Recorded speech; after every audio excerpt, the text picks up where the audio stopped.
This is the Voice of Turkey's English language transmission, broadcasting from Ankara in the 19-meter band between 1230 and 1330 UTC on 15,450 kHz to Europe. You can listen to us over the Turksat 3A and 4A satellites and on the internet at www.trt.net.tr through the Voice of Turkey link. Our email address is englishdesk@trt.net.tr. Following the news and the review of the Turkish press, the Voice of Turkey will present Gripen Files, Weekly Commentary, and Healing Spring. But first, we will start with the news.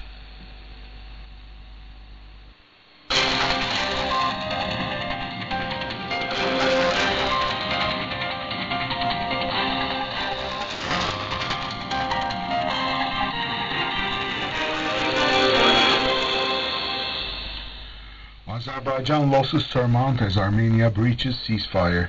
Azerbaijan Ministry of Defense said it lost 50 soldiers in border clashes with Armenia. According to a statement made by the Azerbaijan Ministry of Defense, there was a large-scale provocation by Armenia on the border along Dashkesen, Kelbecer, Lachin, Zengilan directions. The statement said that 42 regular soldiers and 8 border guards lost their lives by Armenian fire. Azerbaijan's President Ilham Aliyev released a message conveying his condolences to the people of Azerbaijan, families and relatives of the killed soldiers.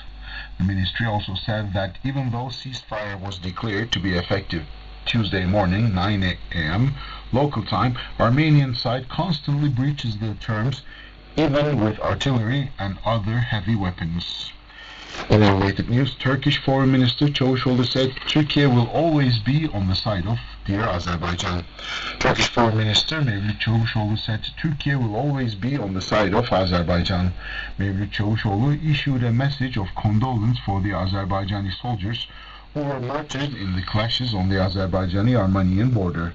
In a message shared on his Twitter account, Çavuşoğlu expressed mercy to the heroic martyrs of the Azerbaijani army who lost their lives in the clashes on the Azerbaijani-Armenian border, patience to their relatives and condolences to the brotherly Azerbaijani people. Turkey's top diplomat said, Turkey will always stand by Azerbaijan. Azerbaijani Defense Ministry said in a statement that on the night of September 12th and the morning of September 13th, the Armenian army carried out large-scale provocations in the directions of Dashkesen, Kalbajar, Lachin and Zengilan on the border with Azerbaijan. The statement added that 50 soldiers of the Azerbaijani army were martyred. And President Erdogan to leave for Uzbekistan for the SCO summit. Turkish President Recep Tayyip Erdogan on Thursday will embark on a 2-day visit to Uzbekistan to attend a regional summit and meet with world leaders. Erdogan on Friday will attend the annual Heads of State Council Summit on the Shanghai Cooperation Organization, the SCO, which will convene in the southeastern city of Samarkand. The Turkish leader will address the second session of the summit and take part in a family photo. Established in 2001, the eight-member organization SCO aims to strengthen friendly, good neighbor relations and mutual trust among member states. Turkey was approved as one of 6 dialogue partners in 2012. On the sidelines of the summit, Erdogan will hold bilateral meetings with the leaders attending the summit, including Russian President Vladimir Putin and Chinese President Xi Jinping. The grain export deal signed by UN, Turkey, Russia and Ukraine will be on the agenda during the talks between Erdogan and Putin. Previously, Erdogan said Turkey wants grain shipments from Russia to start as well, as Ukraine does from its ports under the historic deal. During his visit to Samarkand, Erdogan will on Thursday attend the sapling planting event and tour the newly built areas of the city. And staying in the region, tension escalates along Kyrgyz-Tajik border. 1 Tajik soldier was killed and 2 Tajik soldiers were injured when armed clashes broke out along the Kyrgyzstan-Tajikistan border on Wednesday. A statement by Kyrgyzstan Border Protection Service said Kyrgyz and Tajik border guards exchanged fire at 7 hours Wednesday morning after a dispute over the border. It was reported that shortly after the incident, Relevant authorities from the two Asian nations had an urgent discussion, and the armed clash was brought to a halt at 12:40 midday. The situation remains tense at the border, it was added. Kyrgyzstan's health ministry said there are no casualties on the Kyrgyz side, while Tajikistan said one of its guards was killed and two others were injured in the incident. Moving on to Britain, Queen's coffin in Buckingham Palace after it was flown from Edinburgh to London. The Queen's coffin has been taken to Buckingham Palace after it was flown from Edinburgh to London on Tuesday evening. Hundreds of thousands of people are expected to visit Westminster Hall to pay their respects to Britain's longest reigning monarch.